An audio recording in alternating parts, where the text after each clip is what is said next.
Now, data can also be encrypted at the application level, and what happens is the network encryption, or the network connection rather, is not encrypted itself. The data is using a program, and what would happen is the data is encrypted using a program, and then it's sent across the network, maybe in an email, maybe in a file transfer that may be unencrypted itself.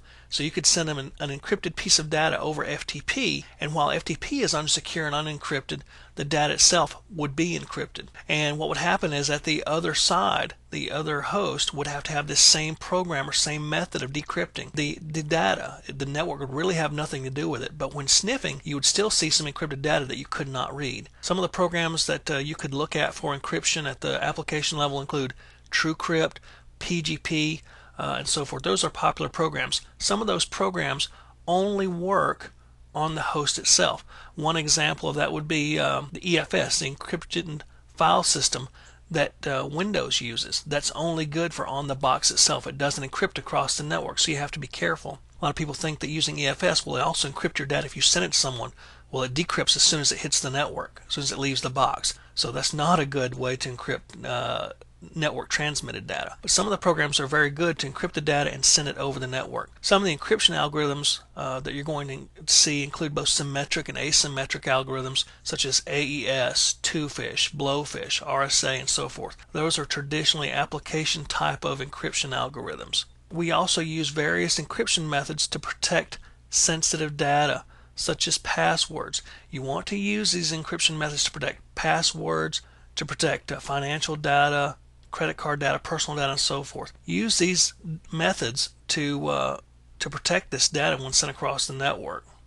Now, here's the other side of traffic analysis. We want to protect against unauthorized encryption. And again, you're probably scratching your head. Why would we want to protect against encryption? Encryption is a good thing. Well, if you're the network administrator or the security administrator of your company, and you have users that might be sending company data to an unauthorized person, or maybe they're sending unauthorized personal information, they might be encrypting that. So you want to protect against that. A trusted insider or a malicious insider, unfortunately, is sometimes the root of a lot of our intrusions and incidents. So we definitely want to protect against that. One way you can do that, some of these ways are technical and some of these are not technical. One of the non-technical ways is to have a policy that includes who can use encryption. Maybe you will allow only certain people to use encryption under certain circumstances, and maybe you'll only allow to have certain data, controlled data, encrypted and sent to trusted parties. So then that means that if the average user were to send some encrypted data, you wouldn't know what's in that data because it's encrypted. They might not give up the key or divulge the encryption method.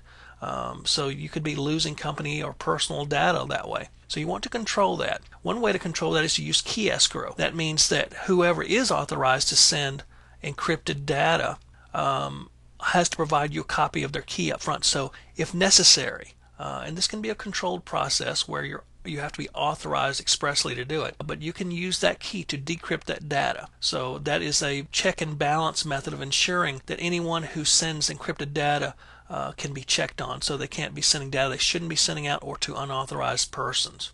You also need to just bring packet captures back into the picture. Regularly look at your packet captures for encrypted data. Make sure that when you look through there and you're seeing encrypted traffic, that it's by authorized users. Again, we've talked about how hackers can disguise their intent, how they can hide hacker tools and so forth, and malicious software in encrypted traffic. So look for that encrypted traffic both to detect hackers, but also to make sure that users on your network are not sending unauthorized encrypted data outside of your network.